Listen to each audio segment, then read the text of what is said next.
Bethel Clouds TV, empowering lives.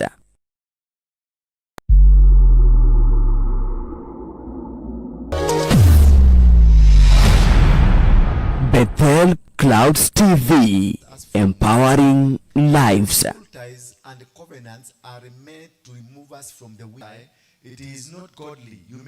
Because when you have a covenant with the devil, you get out of yourself from the covenant of God. Remember, God has a covenant with us through Abraham. We have Abrahamic covenant and many other covenant and the blood of Jesus covenant. Therefore, when you are in another covenant, it means you are not in the covenant of God. And remember, the blessings of God does not come through any other channel. The blessings of God will only come through the channel of the covenant, because it is an agreement between Abraham and God that your generation, they will be blessed. I will bless you like the stars of heaven. I will bless you like the sand of the sea. You will increase. He prophesied. He gave us a covenant. He gave Abraham a covenant that you are going to increase. You are going to be powerful. That your generation will never be fought by an enemy and be defeated. These are the covenant that God made with Abraham. They agreed and made a covenant and said, it is through this covenant that I will walk with you. But there was a resultant of the covenant. What caused the covenant to be? It is after Abraham agreed to walk with God and do the will of God, then the covenant was sealed. So there must be a seal to make sure these things that God has promised you have been sealed to be perfected and to be willed in the power of God. And therefore, there must be a cause of the covenant. Therefore, even when you are covenanting with the devil, there is a cause of that covenant. What caused the covenant to happen? There must be many things that happen, maybe through sexual intercourses, through the covenants of blood, through getting into people that are not worthy or not good, getting interacted with the forces of darkness, pastors, bishops, witchcraft, witches, and many other things, that wizards, the people that are around you, that will cause you to get into a covenant that was either directly through you or through your parents or through a generation that has been existing. When the children of Israel were suffering from the Midianites, it is not the children of Israel who made a covenant with the enemy. It is one person only, not the entire community. The father of Gideon, Joas, is the one who had a covenant, did a covenant with the Amalekites. Remember, they were told never to make an agreement. In Deuteronomy chapter number 7, God says, when I give you over the land that I'm going to give you, which is being occupied by nations 7 times mightier than you, you will actually go there, smite them, destroy them. You shall not make covenants with them. But along the way, Joas and the elders of the Amalekites, they agreed on one thing, that we are going to safeguard you. We are going to protect you. Yes, we have been given this land. The Israel were given the land.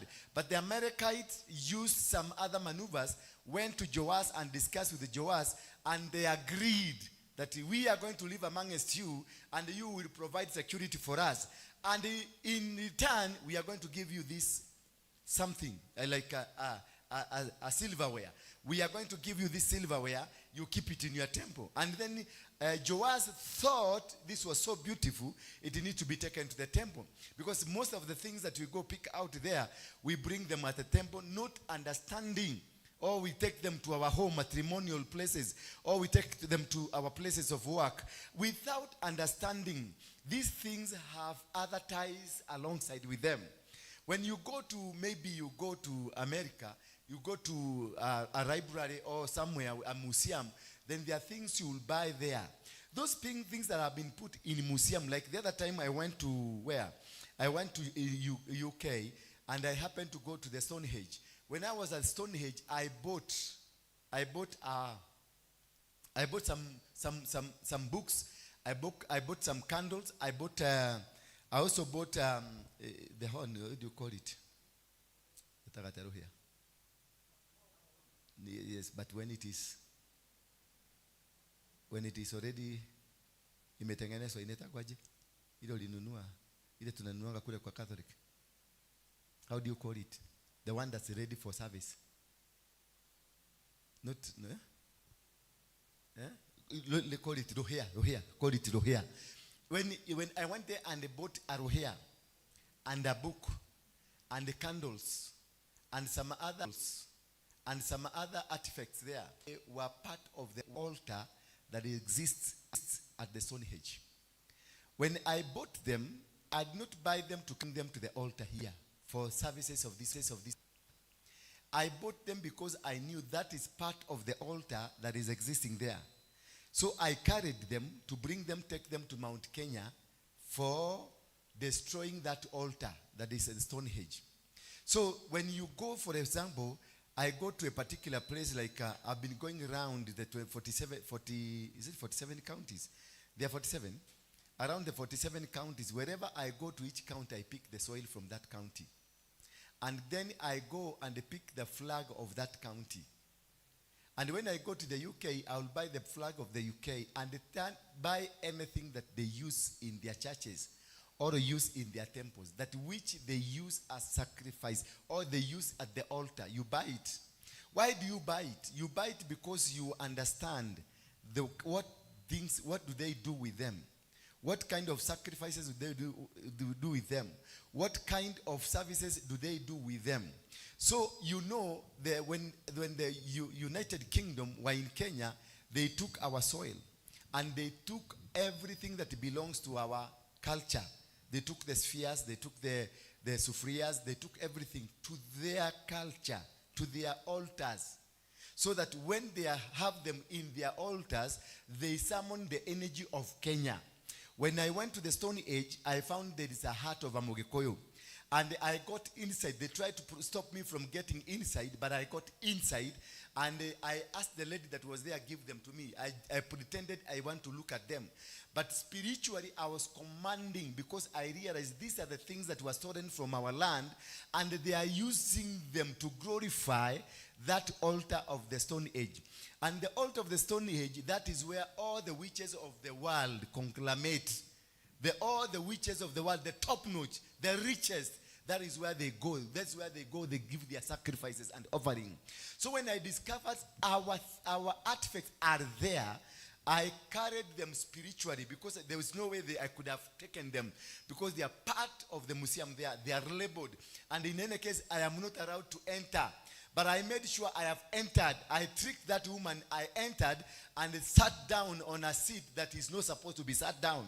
I confused her, and then I started asking, can you give me? I want to see that. She could give me back, and then I returned to her. Give me that. She'll give me, then I'll turn it to her.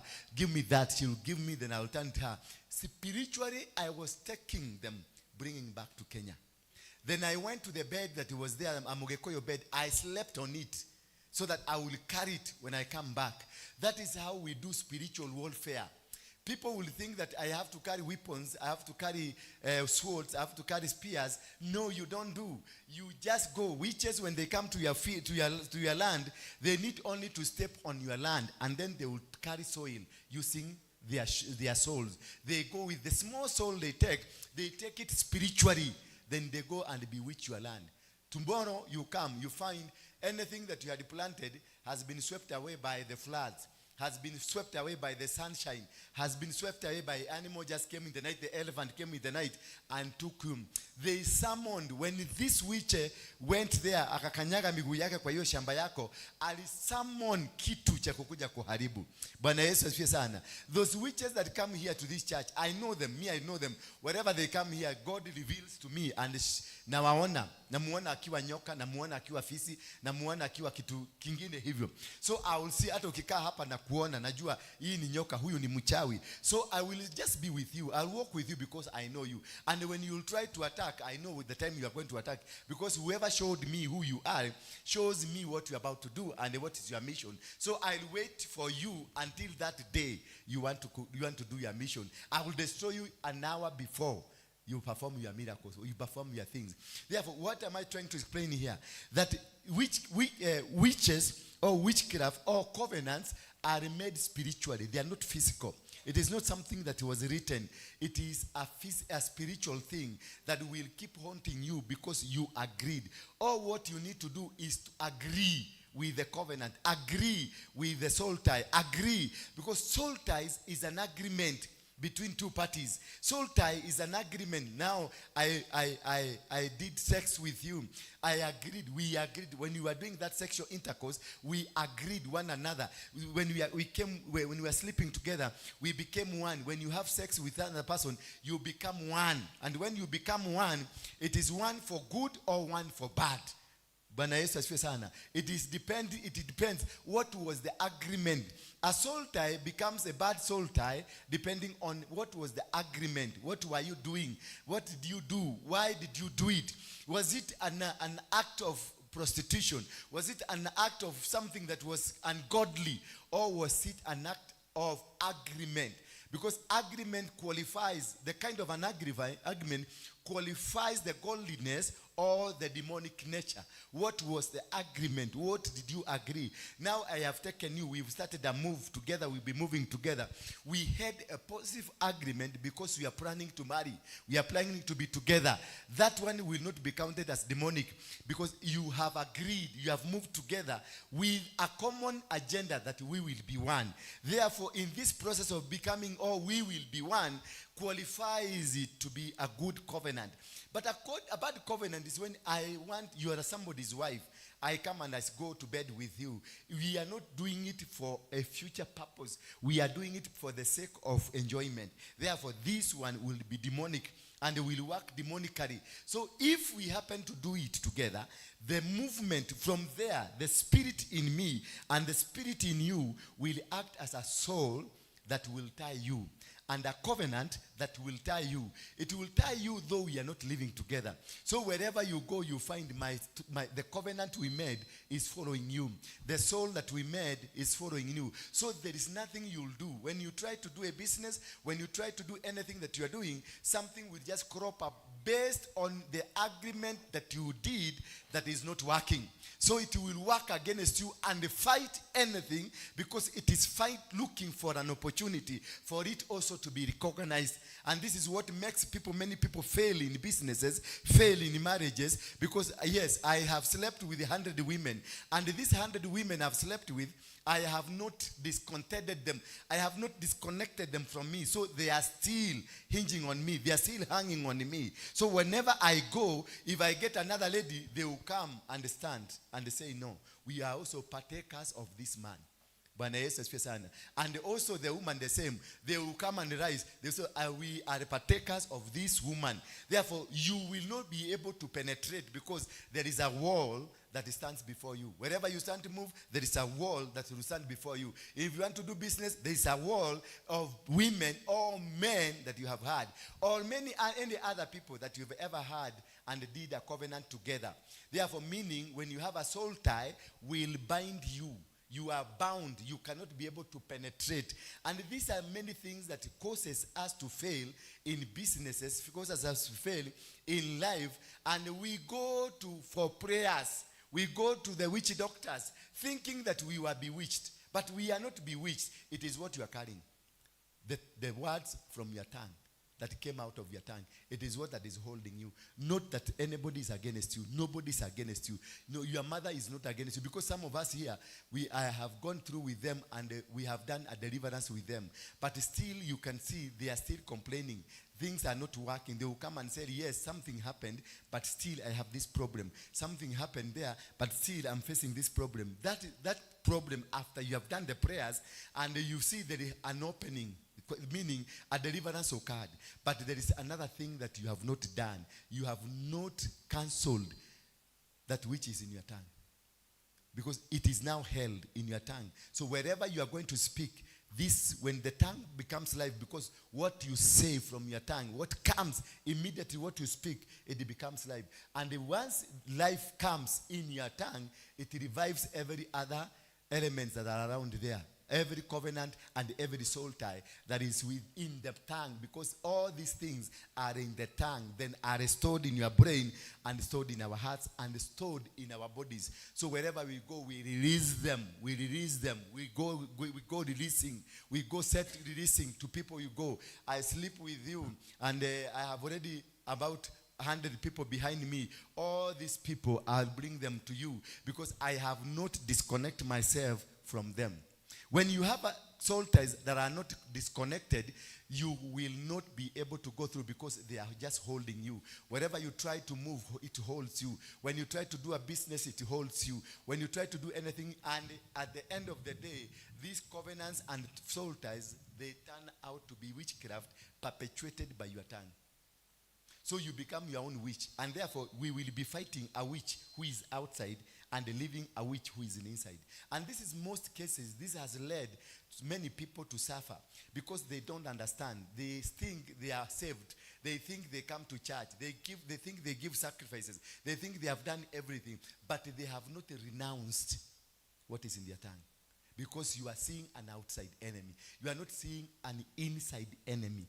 The people we had, you covenanted with your tongue, and it is life. Again, there are others we covenanted through our bloods. Remember when we were young girls and young boys, we will pierce the finger here, and then I will ramba my blood, and you ramba mine. Then you make a covenant, agree. Digago tiga, you get it. Digago tiga, mayagai. How many did this? How many did this? You are there, I know. So many of you did this, and you swear it was a joke, but it became a covenant because it is powered by the blood. Number 3, there is another one that you did by Jorori. Jorori. How many of you did Jorori? Cristo. You know, ama you did a Jorori, and it was on the tip of what? Of your breast. And this is where your children will come to breastfeed from. So you made a covenant because there are words. Jorori. Tuendele? Yeah?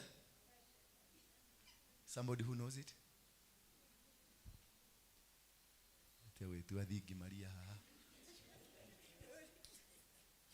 Jorori kuluria gaka jorori toga shembani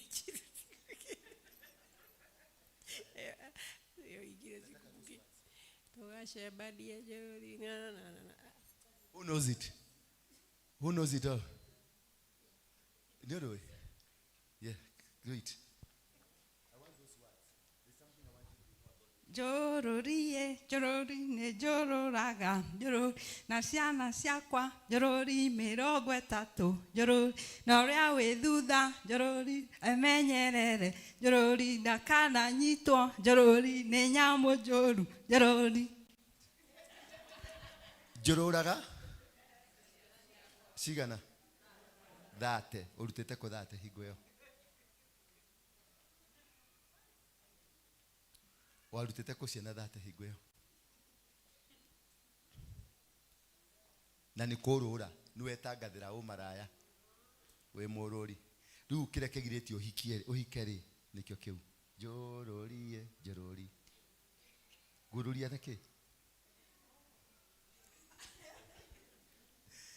You see, those are words that you spoke, and then you let this animal, is it an animal or an insect? Okeromidia nyodo. Dedromaga nyodo. Ikeroma nyodo. Niki yekerire yaruma. Mororo. Niki ore utari wagia muthuri.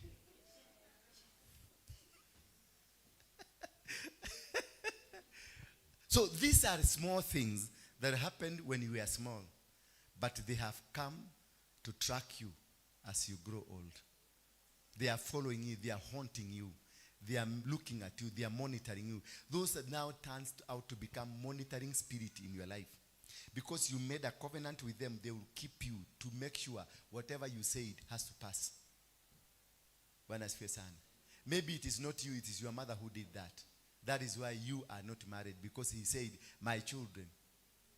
That is why sometimes you have aborted. That's why you have miscarried. And this will cause many things to happen around your life. Praise be the name of God. So these are the things that we look at that destroys, that makes you, when you are about to succeed, you fail to succeed.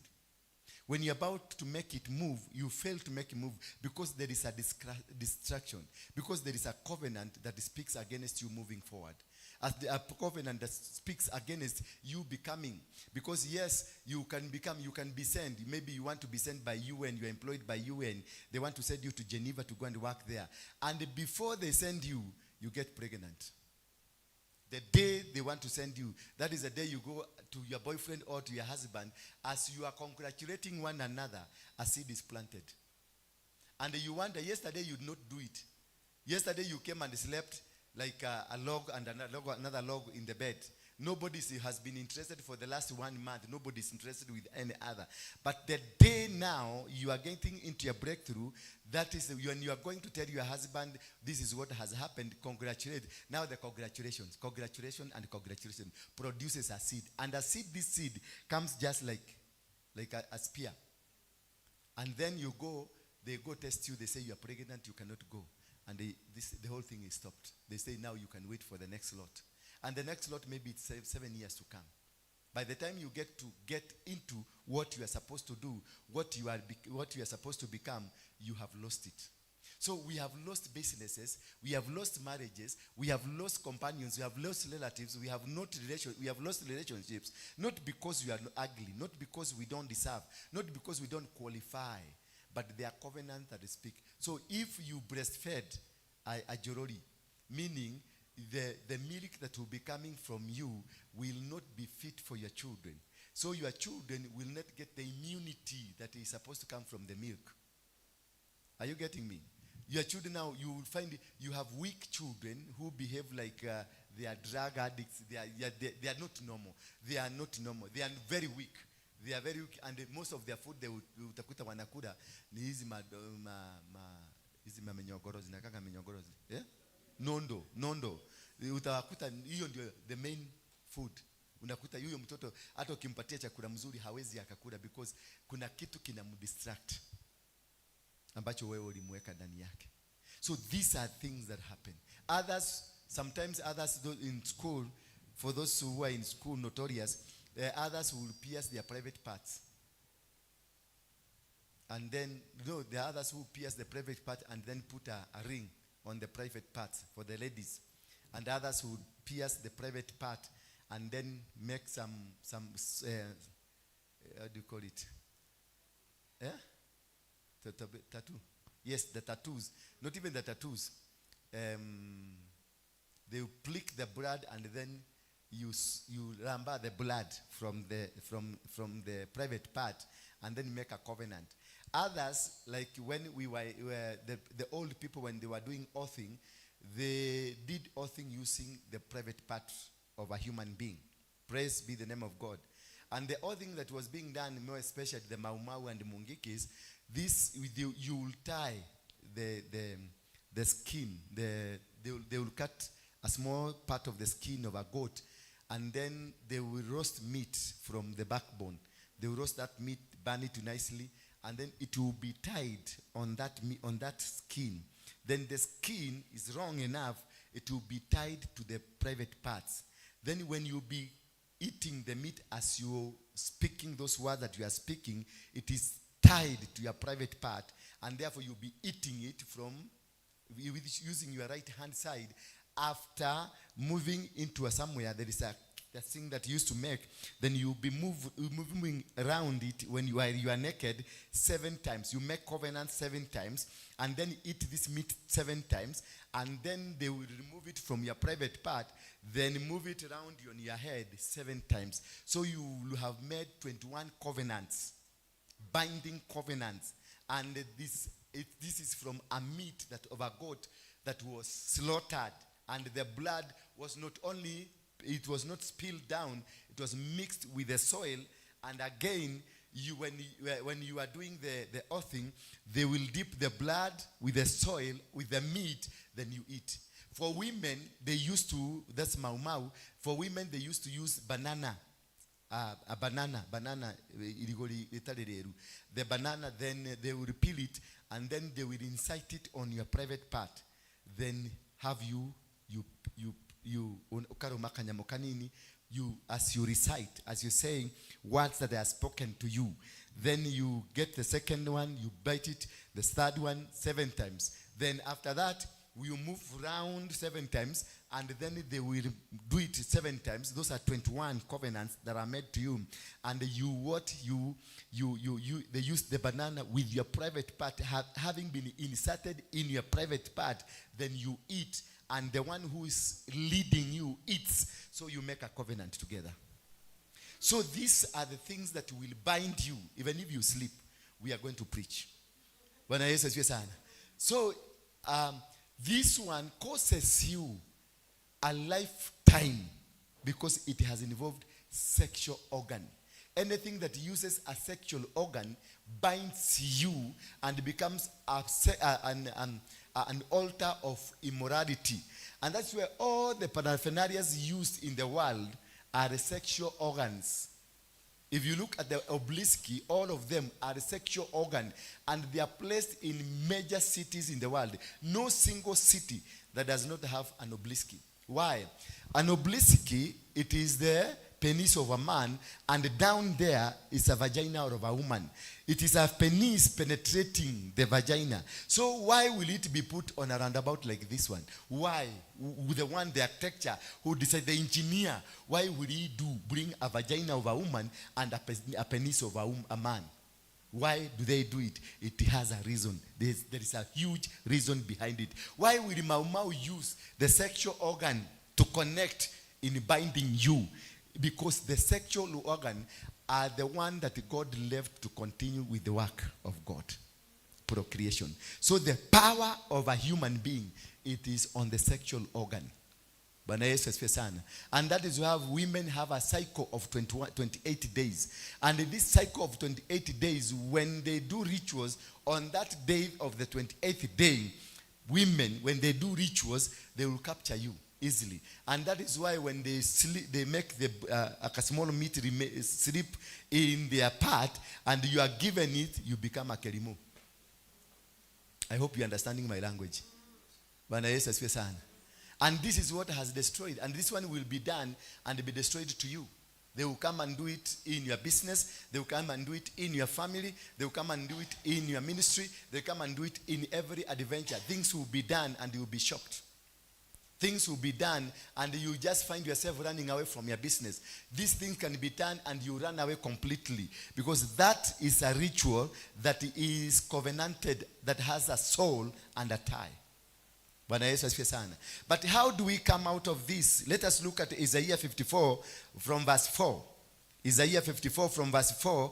And the Bible says, "Fear not, for you will not be ashamed." Fear not, for you are not going to be ashamed. Despite that there is a shame. Because it is talking about fear not, you are not going to be ashamed. So there was an aspect of shame that was about to come.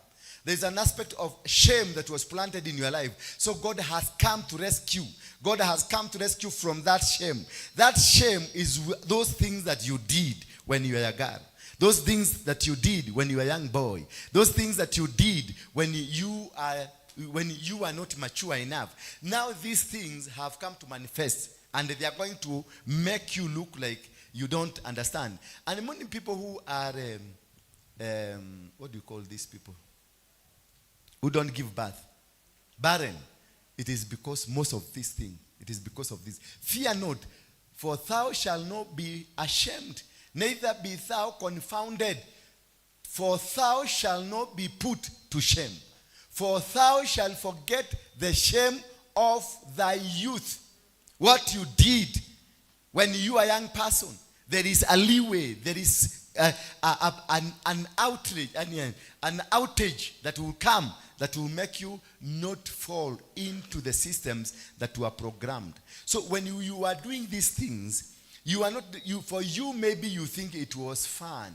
You are doing them for fun. You are not doing them because it is a ritual. For us, when you are young people, we never did this for a ritual or for a covenant. It was fun according to us. But this fun was a program programmed in you by the forces of the spirits that monitors your destiny. They know who you are. They know who you become. They know how far you are going. So what do? They program you from the day you are going to be born. When Jesus was Mary got pregnancy, the angel of the Lord came and told Mary that inside you are carrying a nation. You are carrying a great man. So you are known even before. In heavenly, they know you, and they know the baby to come is a boy. The baby to come is a girl. The baby to come is so and so. The baby to come has this power. The baby to come is a prophet. The baby to come is a president. The baby to come is whatever. So they will have tried to program you while in the womb. Bwana Yesu asifiwe sana. We had the other day Isaiah say that I was consecrated while in the womb. David says, I was blessed and consecrated while in the womb. Jeremiah, God speaks to him and tells him, I knew you before you were born. While you are in the womb, I knew you. And also Esau and Jacob, Rebekah was told, you have two nations, one that I love and one that I hate. Bwana Yesu asifiwe sana. So you are known even before you came on this world. They know you. And the demon, the other side, they know who you are. And the other side of God, they know who you are. So what they normally do is to fight you not to come. Praise be the name of God. To fight you not to come. Maybe your father hits your mother and a miscarriage comes, or maybe separation comes, and then your mother decides, I'm going to remove the baby to die, because this is a great nation that is coming, and because they have monitored and they know that this is a great nation that is coming, that is why they want to interfere with it. And if you happen to come, they will plan to kill you immediately as you came. You will be led either to midwives, or maybe your mother will get ready for giving birth while in a village where there is no vehicle. And then complications will come. So meaning, maybe your mother will die or you die. That's what the doctors will say. We either save the baby, you die, or we save you and the baby dies. So what do you choose? You choose the baby to go because you have not seen the baby, because you want to live. And they kill the baby. Once they kill the baby, they have killed a king. They have killed a prophet of God. They have killed somebody who was very special. But if you are lucky enough to come, they will still follow you. When Jesus was born, they followed the star to where he was. They followed the star because they wanted to go and kill him. When Moses was born, they declared that every young boy to be killed between 2 years and 1, to be killed. And therefore, it was a huge move to make sure these two great men will not come. And if you look at your life, if you are that man or woman chosen, you have had that encounter. They wanted to finish you. And if you happen to go beyond, to pass that test, and the move, maybe you start growing, you will face challenges. And these challenges will be accidents. Will be happening in your life. These challenges, maybe even you will not be able to go to school. These challenges, maybe you will be abandoned by your mother and you become a chokora. These challenges will come in a way that you will be abandoned so that you cannot be able to trace what God has in store for you. That is how you find yourself, you have become a chokora. That's how you become yourself, you are a drunkard. You will be followed by drunkenness. Kuta unakunywa changa mpaka unalala kwa mitaro. You find diseases will attack you. Unakuta mambo mingi yanakufanyikia. Ugonjwa, mysterious diseases happening to you because they are keeping monitoring you and they have an assignment. Do not allow this baby to become. But now the Bible says, fear not, for thou shalt not be ashamed, neither be thou confounded, for thou shalt not be put to shame. You will not be put to shame because of your youth. You will not be put to shame because they had programmed you for death. You will not be put to shame because they had said you will not make it. You will not be put to shame because they said they have always tried to kill you. They will always try to kill you. But you will not be put, you will not die.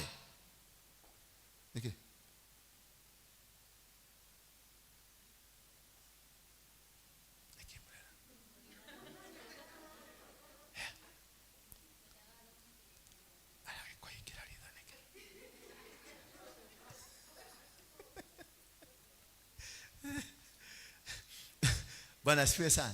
Therefore, for thou shalt forget the shame of thy youth. All these things that happen.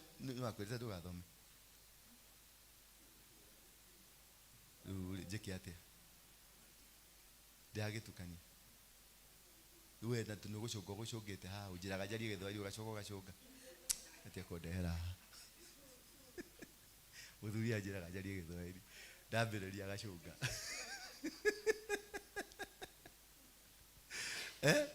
For thou shalt forget. You see now, they are trying to. For thou shalt forget the shame of thy youth. So there is a shame when you are youth that was programmed in your life.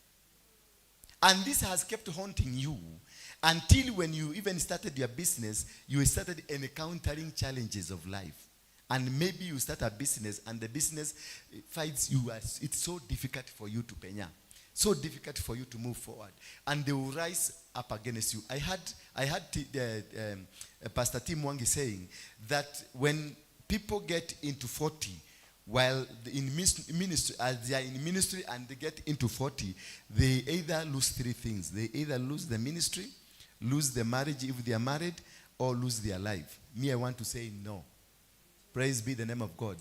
You can never lose any if indeed you can program yourself to the programs of God. Jesus was 33, he preached. Akina David, they preached when they were young people. You cannot, and not until you consent. And that's my part 2 of what I want to explain to show you how the tires come. Tires and souls come because of what we consent, what we agree with. Now they have agreed. Pastor T has agreed that not unless I step down, these people are going to kill me. Meaning, he has downgraded his God. He has downgraded his God because he has shown us his God cannot fight for him. That he has shown us that his God cannot defend him. That he has shown us this, his God, he cannot stand whether I'm going to die like Esther. He said, if I die, I die. But I'm going to die because of God. This is where you reach a position you say, if I die, I die. I will die at work. I will not die prostituting. I will not die being I will die while niko kwa ofisi yangu. And the office is what God gave me. The moment you consent with the devil that you are going to lose, that is a soul tie. That's a covenant you have made. You will surely lose, and they will kill you. I'm not praying for him to die, but it's most like chances for him to die will be 70%. Because he has agreed and he has moved out of the altar that could have fought for him. You don't run away from the altar. You go back to the altar and stay there and do your work there, and command every powers from you. Summon every form of heaven, every form of a fight from heaven, every form of a challenge that you can be able to command. You command the spirit of Meshach and Abednego to come. You command the spirit of Daniel to come. You command every power around you to command and tell them, I'm here. I am not going anywhere. Even if you want to kill me, nirushe kwa shimo, nitaenda, I will find a lion, it will become a mattress. Meshach and Abednego, they were thrown into the den of fire. But again, there was another fourth man. Another fourth man will come. And this fourth man will fight for you. This fourth man will never let you down because you did not let your God down. You don't let your God down to go and hide somewhere because you fear your wife will run away from you. Because you fear your business will go. Because you fear they are going to kill you. You can die. There are people who are dying in road accidents. Which church was Jirongo going to? Alikuwa naenda kanisa gani Jirongo? No, he was killed. People, road accidents are happening day and night. Which church are going? Which altar are they fighting? Which altar is fighting them? No, you don't run away from God. I wish this man will hear me. That whatever he did was the greatest mistake that has never been done by any man of God. You don't show them mugogo. You face them. You face them. You don't fear that your wife will go. Your wife, if she's your wife, she will remain with you. If she was called, your wife must turn out of awache kuwa wife akuwe son. Bwana Yesu asifiwe sana. You must convert your wife to be a son, so that your son cannot abandon you. My children, even if I am told a thug, naitwa mtu mbaya, si hapa nimeitwa msharati mwingi sana, there are those people who stood with me. They have been given this information day and night. Wamepatiwa maneno day and night. Wamepatiwa kila, every time somebody is calling you, anakwambia mambo ya Dora. Somebody anakwambia mambo ya Dora venye yako mbaya. But they chose to say, I am going to sit under him. Whether he is good, whether he is bad. But those now, that is the time you know these are my sons. They are going to walk with you, because there is no day I will live at peace with the devil. If I'm fighting the devil will find every way to fight me. But if the devil is not fighting me, it means I am in bed with the devil. Praise be the name of God. If I'm not accused, if you hear your pastor is not accused that amelala na mtoto wenyewe, amelala na bibia wenyewe, then this pastor is not straight. He's in bed with the devil. If the devil is not fighting you, and here, ati uko hapa, ati unapigana, unasema I'm fighting the devil, and the devil is seated there, eating chapati, eating sausage there, nicely, laughing at you, nyinyi, wewe na devil, muko kitu moja. Bwana Yesu asifiwe sana. Force accusation to come. Sometimes force them. Create a idea. Wakiletie idea. Waambie na kunywaga pombe taskabiri. Ndio wapate lugha ya kuongea, ndio upigwe. The more you are fought, the more you go fire. Lakini the day you find nobody is fighting you, you will remain there because there is no cause for you to move. Hallelujah. There is not cause for you to move. You create, if they are not fighting you, create a war. Create an imaginary warfare. Waambie nililala na mama mwingine hapo, ndio waanze story hiyo ianze iendelee. Never allow a church like this one ikuwe at peace, ati adwa the peace, mahorerete wega, ati apostle ni mwega, tukona muhujia mwega, atuhujaga dia tugakena. If they are not discussing you, mwikwago magatakate. That is why sometimes intentionally I cause the topic. Now you are shocked. I intentionally cause some of the discussions you have here. Ninazitengenezaga, I cook them. Ndio mupate, mukue busy. Unajua why had God to destroy the Tower of Babel? Because these people were speaking one language and they were climbing. Walikuwa wanaendelea. They were almost there. Wakati walifika pale, Mungu akaona kai hizi modo tidero neko gora iragora. He destroyed the power of Babel and created languages. So if I'm a servant of God, why would I not do the same?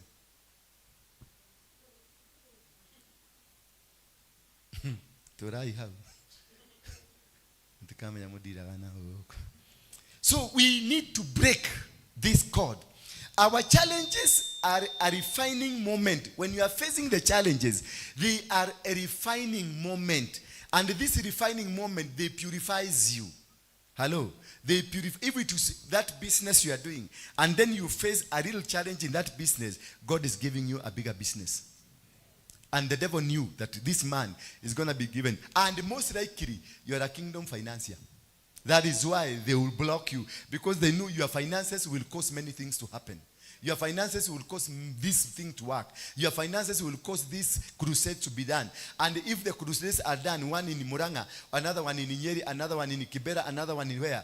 There are people who are held captive by drugs and alcoholism. So if they are preached to, they will be set free. So they will stop your money because 10,000 people will come if your money is your pocket. So this is a moment understanding. When you see you have battles on your finances, push very hard. Cause this thing to happen.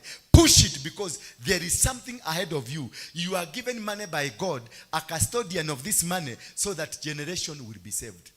So maybe you will be given money that will cause 10 million people to come to Christ. 10,000 to come to Christ. So money that is given to you by God is given, measured to you based on how many people you have been called to go and save. Hallelujah. Sasa ukiona wewe mshahara kako unapataka ni shilingi 2,000, wewe umeitiwa tu uende ukahubiria wale watu wameokoka. You have no role. Nikio kama mshahara kako ni girigere. Madhani ya gosho. But if you are to bring 10,000 people, God will make you a millionaire.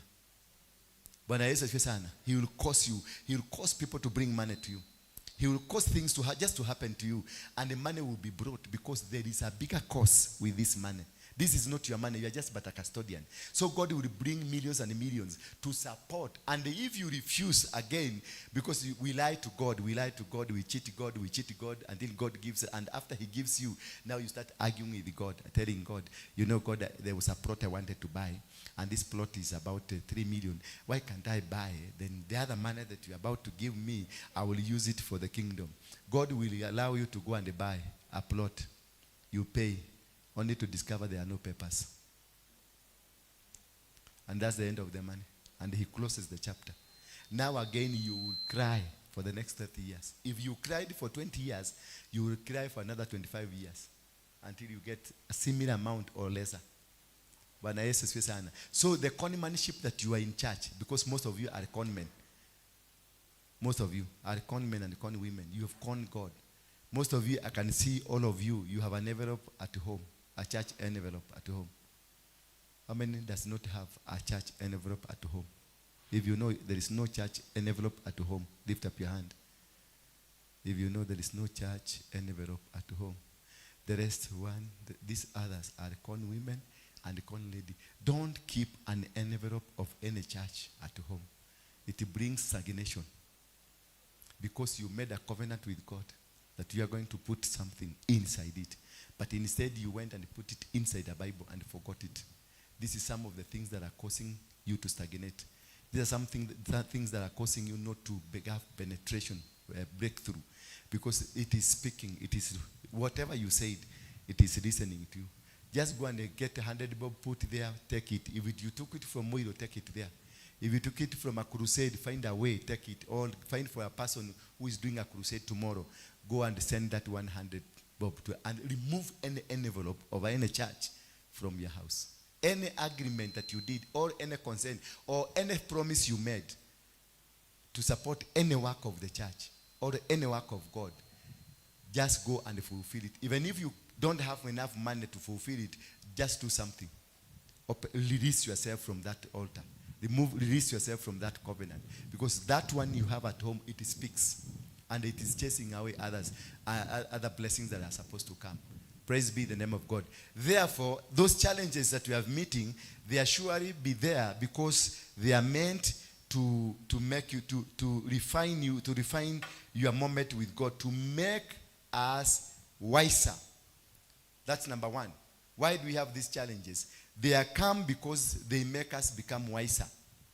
When you face a challenge today, it will educate you. When another challenge of similar magnitude comes, you find a way and you see how to do with it. Number two, the challenges that we face brings restoration. It's all about planting a restoration. Fear not, for thou shalt not be ashamed, neither be thou confounded, for thou shalt not be put to shame. For thou shalt forget the shame of the youth, and shall not remember the reproach of thy widowhood anymore. Meaning, God will bring restoration. And number three, he will bring dependency on him. Hallelujah. The challenges that we face brings dependency. We are subjected, forced, crushed.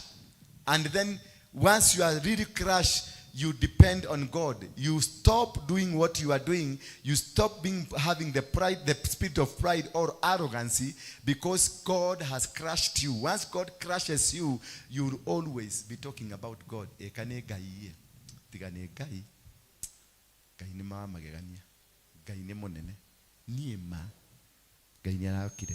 So you find that is the language. But before then, Drahinya computer, drahinya how drahinya kamwe, drahinya kag. Dere kogo. Pesa siregira kuigira. Ni drahigira kina fudera horeno. Because there you have not put God. You have not recognized God in anything. But God will bring the crushing in you so that you can fully depend on him. Because what he's about to give him, it does not belong to him. It belongs to him. So he is preparing you. So any other time you will have given you. But then alikupatia mapesa mingi, you are rich, you are doing very well. But he crushes you. Once he crushes you, then he will bring you up slowly. As he brings you up, he trains you. He makes you become wiser. And he restores you.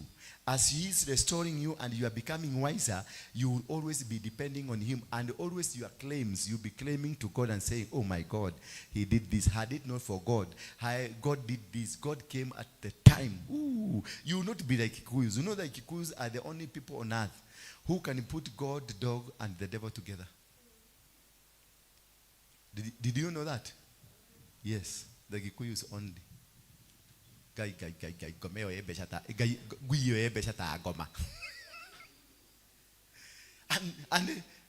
That's a pastor. No, I heard it one day from a pastor who said, guy, meaning your God that you are preaching has got no money. And this is a dog you are talking about. And these are Kikuyus. We don't blame them. We know them. They have a problem. They are like our Monyoros and the other. I saw the other day Ruto was in Muranga, Nyeri, and he gave thousands and thousands of money. I wish I was there. I would have taken 1 million. Yes. He brings what? Dependency. You just depend on him.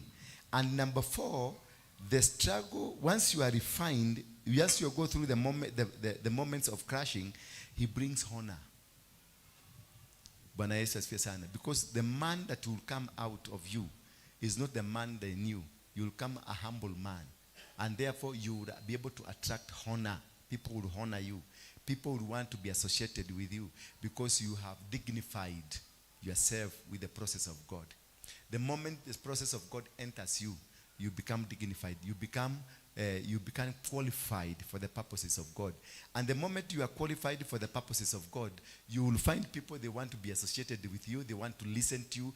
Even the word that you speak, you are speaking the same word that are spoken to by other people. But once they listen to you, they hear something different, a nice music, something that others have not been able to touch. You see, I am able to preach to you. I'm able to insert you a word, the same word that was spoken to you yesterday by somebody else. But what I'm releasing now, you listen carefully. It's like you've never heard it. But it's the same book. It's Isaiah 54 verse 4. It is, you've been carrying it. You've never, and you've read it many times for a different purpose. Why? Because there is something that has been dignified in my tongue. There is something that has been dignified in my body, in my soul, and in my spirit. So when I speak something, I speak something that is life, spiritually empowered, and well controlled and manifested by the word of God, by the Spirit of God. And therefore, I'm able to speak words. You go down, sit down, you think about them, and you'll think it's like they were not from the Bible. Notice that they were not from the Bible. They were from the same Bible, but there is a word that is in my mouth that is different from the word that I used to have. Because the other day, I was calling Raida that I'm going to trim him using Madiokore. And that was my language on that line. And I will threaten anybody in this country, and everybody will be shocked. Look now, what I'm preaching here, I'm giving hope. Then I was discouraging people from hope. Now I am giving hope. You see now, it's only a swap. Only a swap and you are dignified. Only a swap. The challenge you are going through, it is not a challenge that is meant to kill you. It is only a swap. It's waiting for a few seconds. It will swap the other side and you will discover the greatness of God.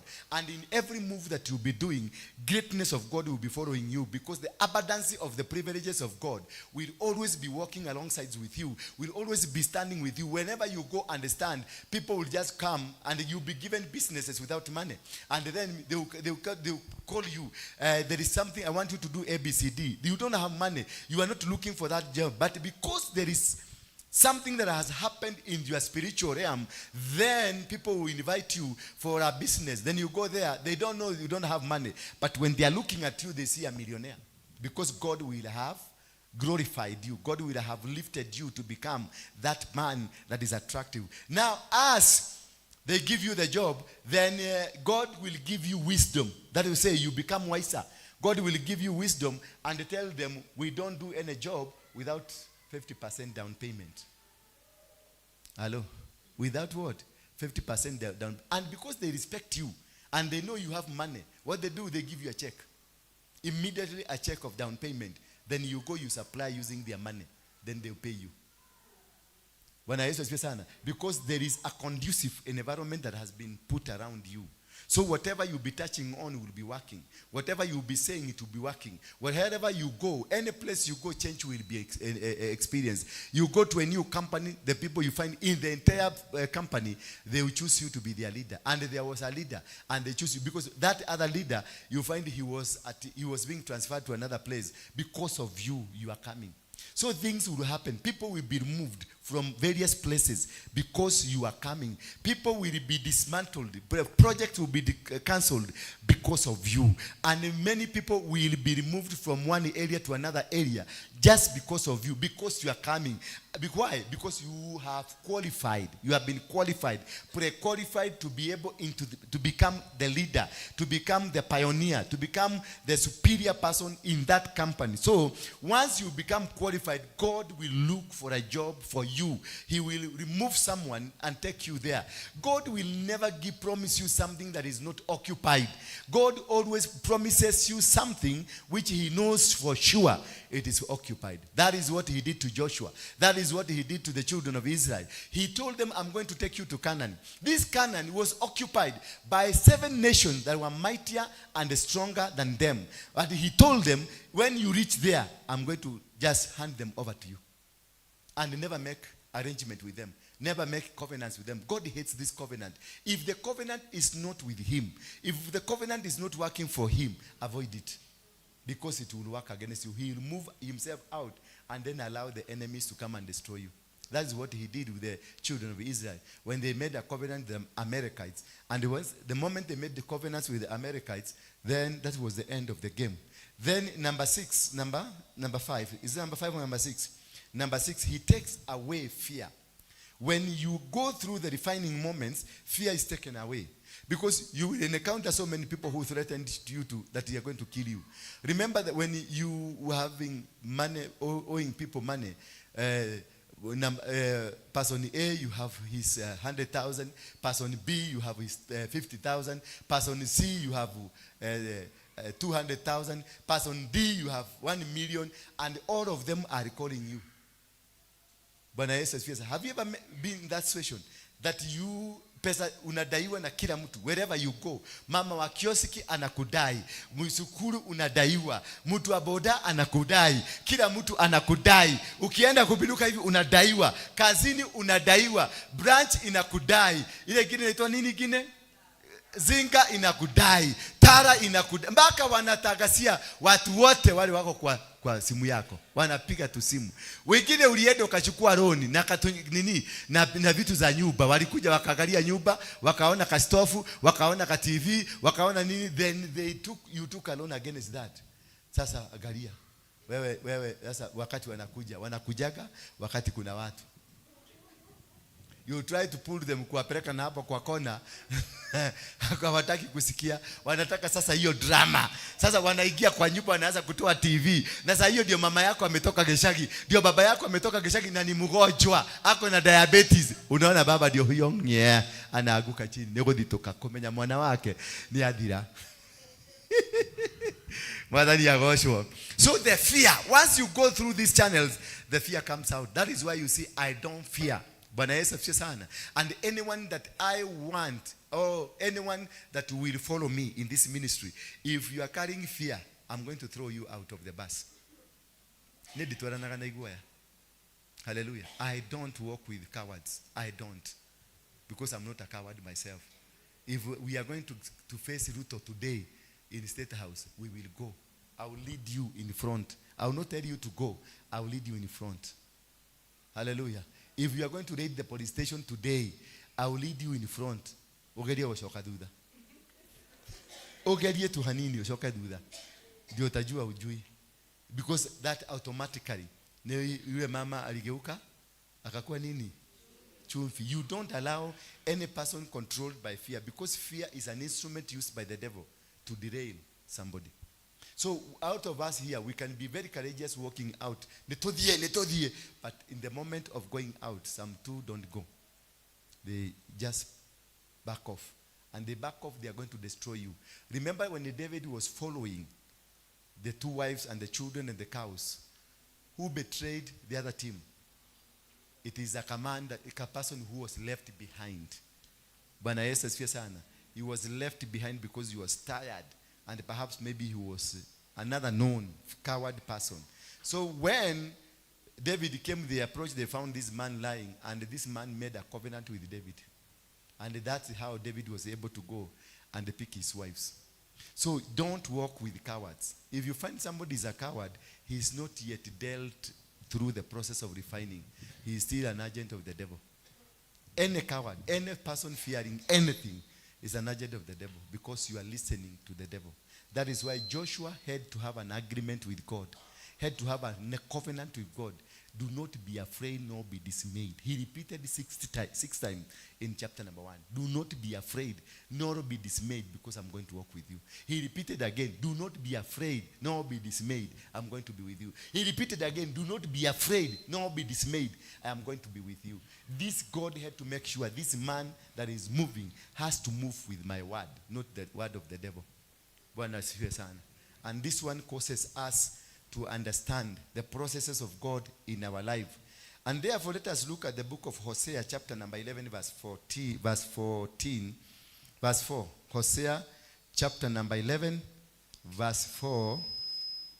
The Bible says, I led them with cords of kindness, with the bands of love, and I became to them as one who eases the yoke on their jaws, and I bent down to them and fed them.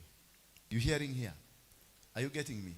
That he came with the cord. And we are doing Hosea chapter 11.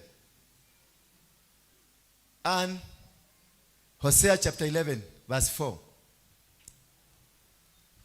Do it in Kiswahili if it's possible. Ama mweke na lugha mzuri. Hawa watu wajui dai do da. Ndiyo America. I drew them with cords of a man, with bands of love. So there must, for you to win any battle, love must be top notch. You don't fight people. You don't quarrel with anybody. You stand with love because love supersedes any power. Love overtakes every power, every challenge of your life. If you showcase love to people. That is why we see, even if somebody is fighting me, I continually walk with them with love until I will finish them while showing them love. Niliwavuta kwa kamba za kibinadamu, kwa mafungo ya upendo, nami nalikuwa kwao kama hao waondoao kongwa tayari mwao, nikaandika chakula mbele yao. Yani I fed them, nikawalisha. Bwana Yesu asifiwe sana. You stand in the gap to win, to defeat, and to be a blessed person. You eat with them. You make them become satisfied. You make them become comfortable. Ukipata watu wako na njaa unawasaidia. Alitembea na wao na akawalisha. Alipowalisha, wakati you eat with somebody, there is a covenant, the food covenant. I will discuss with you next time the food covenant and how it is easily destroys or how it easily empowers. That is why you see, I just don't eat any food because you've given me. I have first to know. And even if I have to eat, we have to know exactly what was the motivation of the food. So don't just eat food because you have found food.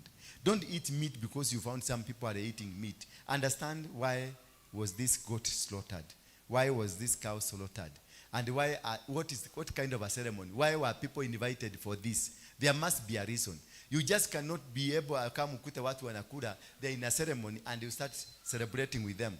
No, you need to understand why are they celebrating so that you can become the one to them. You become wewe ni mmoja wao. You start now a process with them. You start working with them. So that in anything, any word that will be spoken or any covenant will be made, you agree with it or you disagree with it. Bwana Yesu asifiwe sana. I am almost done. Don't worry. Don't look at me like... Psalms 18, 4-5. Psalms 18, 4-5. I think tutamalizia hapo. Psalms 18, 4-5.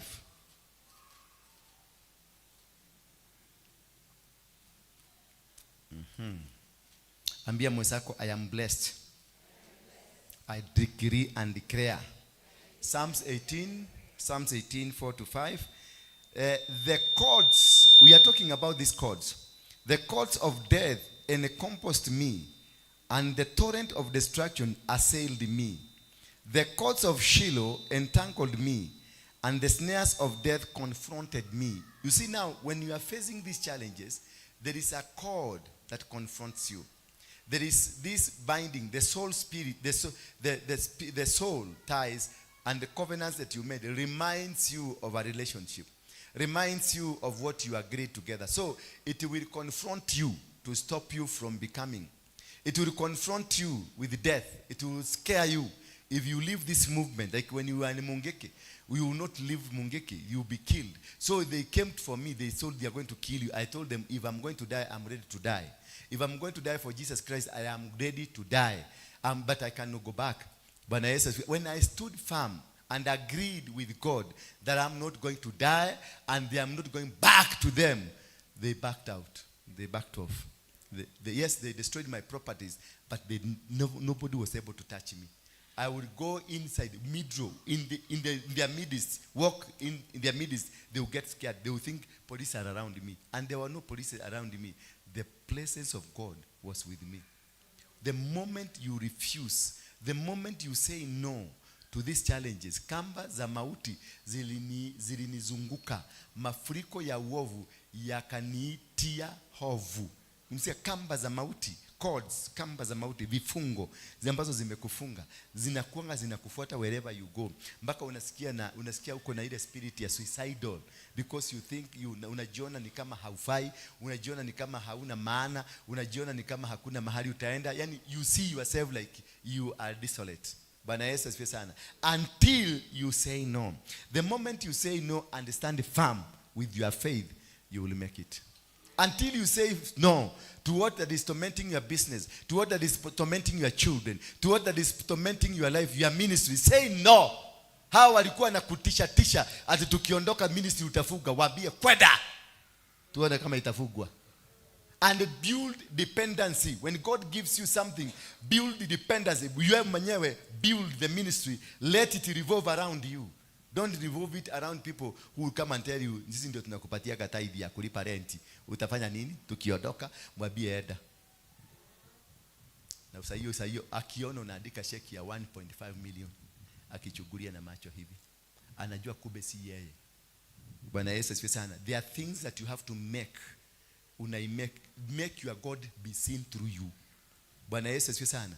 Not through the people you are leading, through you. Become the first person you are God to be seen.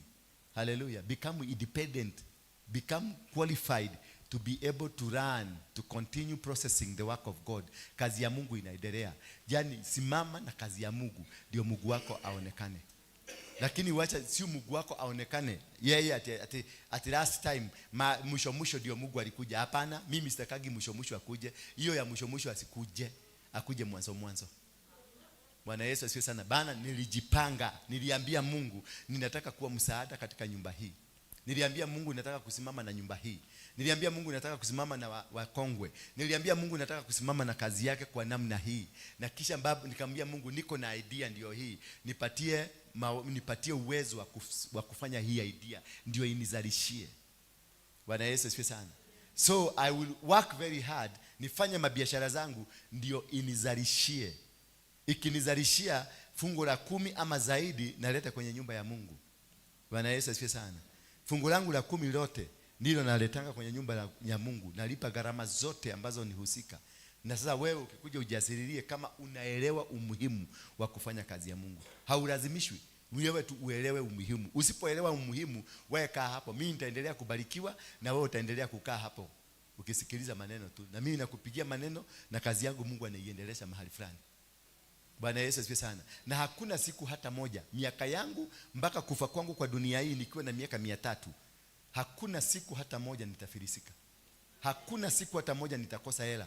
Hata wakaniitisha rent ya nyumba kama hii, mwezi mmoja nilipe 5 milioni, nina uwezo, nitalipa. Because I have told my God, now I want to do this. So God namwambia nikishindwa ujue ni wewe umeshindwa.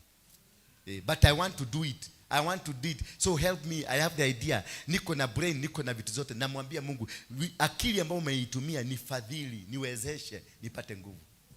Nikipata ile nguvu ya kufanya ile kazi, basi naye anaifanikisha na mimi nafanikisha kazi yake. Unakuta it is give I give. Bwana Yesu asifiwe sana. And that is what God wants. God will bless you with money. Will bless you. I will cause people to bring money to you. It will cost business. Ukianza kabiashara kadogo tu, unaona kanaendelea na unakuta watu wanakasupport. Why? Because kuna kazi ya Mungu unafanya mahali fulani. So usiwe, don't be stingy when you are serving God. Don't be mean ati ni apostora negera. Ni pesa ya kula dena sio. Hello. Hata saa hizi nikasema sitakuwa nikifanya kazi, ni depend na watoto wangu tu peke yake. They are capable. Very capable. Shana 25 shiraruta wera ri. Anasingige kuhe dola igana rimwe riri. Shana 25. Dola igana. Ni pesa cigana icio? Si ni $25,000. Yeah?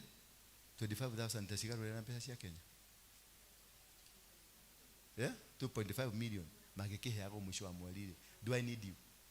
Do I need you kunoga? I have invested in them. Hallelujah. I'm not bragging, but that is what I am. Ninalima, ninafanya kazi, nina biashara. I have a bank. Hallelujah. Niko na kila kitu ambacho kinafanya kazi ya Mungu. It is working.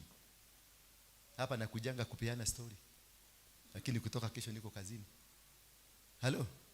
Nyinyi wao ngethia haha ogeshiria. Me, I'm busy. Hallelujah. And this is what I want. Idlers in this church, sita kukubalisha. I am promising you, from tukimaliza maombi tumalize. Nimekuwa mhambo kidogo kwa sababu ya maombi. Sitaki kukosana, sitaki makasiriko, lakini nikimalizana hivi, niko na list ya maidolers hapa. Utaniambia unafanyanga nini hapa? Haki. Afadhali tubaki watu 50 ambao wanafanya kazi na wanafanya kitu pamoja. Sikufanyisi kazi ukuje unisaidie. At least Mungu wako aonekane. Watu wa neighbor waachage kuona, wakikuona ukipita milango inafungwa. Kiosiki mtu wa kiosiki anakuchuguliaga kwa bali. Akikuona anaweka kabao hapo, closed. Sababu wewe ni subua. Na unaendaga hapo kulilia, watoto wangu wako njaa. Sasa tu Mungu atakuona tu, Mungu atakubariki. Ndiye na kendo ingekuleana kendo kainia ndikwenda. Urathimithio ni muthini, mundu idora. Mundu idora tada kuruta wira, ati no urakurathimithia. Niki arakorekereria. Arakorekereria thina. Never allow. Ukikona mundu tarutaga wira, kwe mundu wagite. Mundu racaria wira. Unanyita na kuri mundu utarutaga wira. Aikaraga nyumba, aikaraga no kuri ariaga takanya auka ka nyumba. Ndari undwekaga, acokia kwire Ngai akurathime. Ngai uri kwa ucio utuma ikare nyumba. Ucio agukoroga. Uri gitindaga nyumba. Tukanetekera mwire we. Irathimo icio cia kukua. Yes. Ngai ucio wathe na ndikomwenda. Yes, I know there are people kwina andu matari wira ni gucaria maracaria wira. Kwina andu matari biashara no ni marenda kuiga biashara. Those people I will support. But if you are here ukaga aida ati uka kuhoya ati urenda kurugama na ministry dio thondeke ya kurugama nayo. Ni guko uti kurugamio ni andu matari idolers. Todo acio nio mena mishene. Wira ria maruta guko munene ni wa mishene. Ngania ni okire, ngania ni athire, mutumia fulani ni okire, muthuri fulani ya wikarite, muthuri ngania kire, ati na ngania ni ena ihu ni tariri yaku. Never entertain such kind of people. Always throw them out of your life. They are carrying a curse. Hallelujah. They are carrying a curse. Mundu wothe wa mushene gutha piga. Mwambie kwenda kabisa, mwambie kwenda huko. Hallelujah. Nitwarekia. Ndatigothi na mbere na ici ni nyinge muno. Ni mucereirwo ni murenda kuinuka, ni murenda guthi kuona athuri. Mutikirugame na iguru. Mumebarikiwa? Hiyo topic ya leo imewafungua kabisa.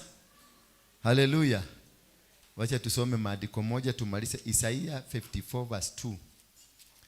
Isaia 54 verse 2. Leo nimejua kufungua Biblia, yani on point cha. Shake yourself from the dust and arise. Be seated, O Jerusalem. Loose the bonds from your neck, O captive daughter of Zion. For thus says the Lord, you were sold for nothing, and you shall be redeemed without money. You were sold for nothing. And you are going to be redeemed without money. May God of heaven bless you. As you are being redeemed today, as your life is changing today, may the will of God be upon you. May you be favored at the place of work. May you be favored at the place of worship. May you be favored wherever you go. When you come in, you be favored. When you go out, you be favored. May the will of God walk with you.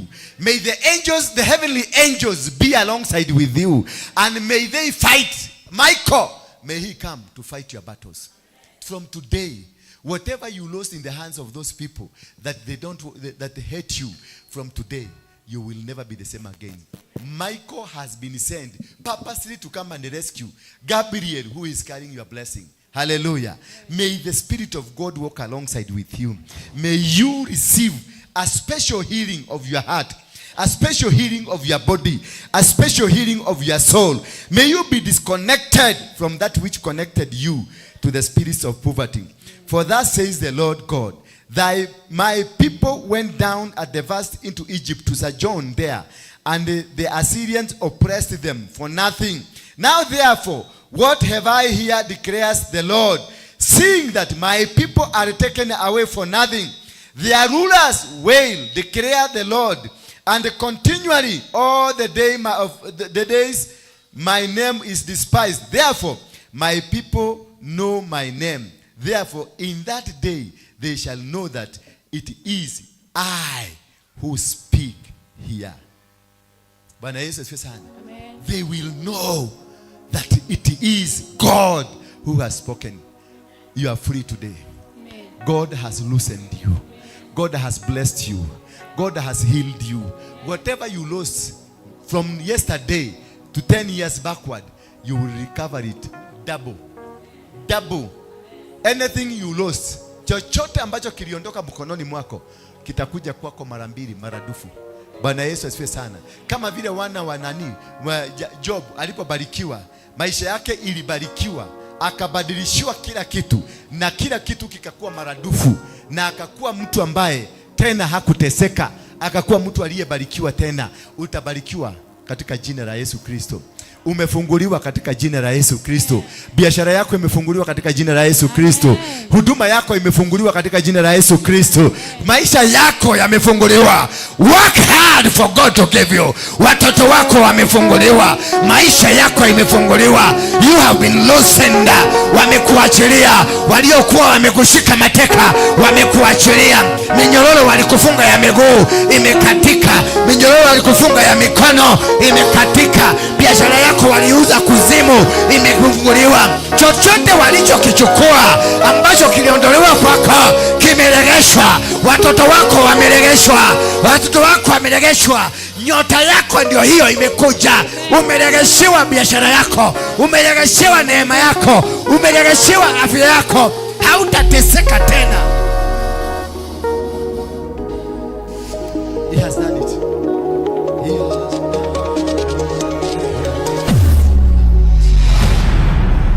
Bethel Clouds TV, empowering lives.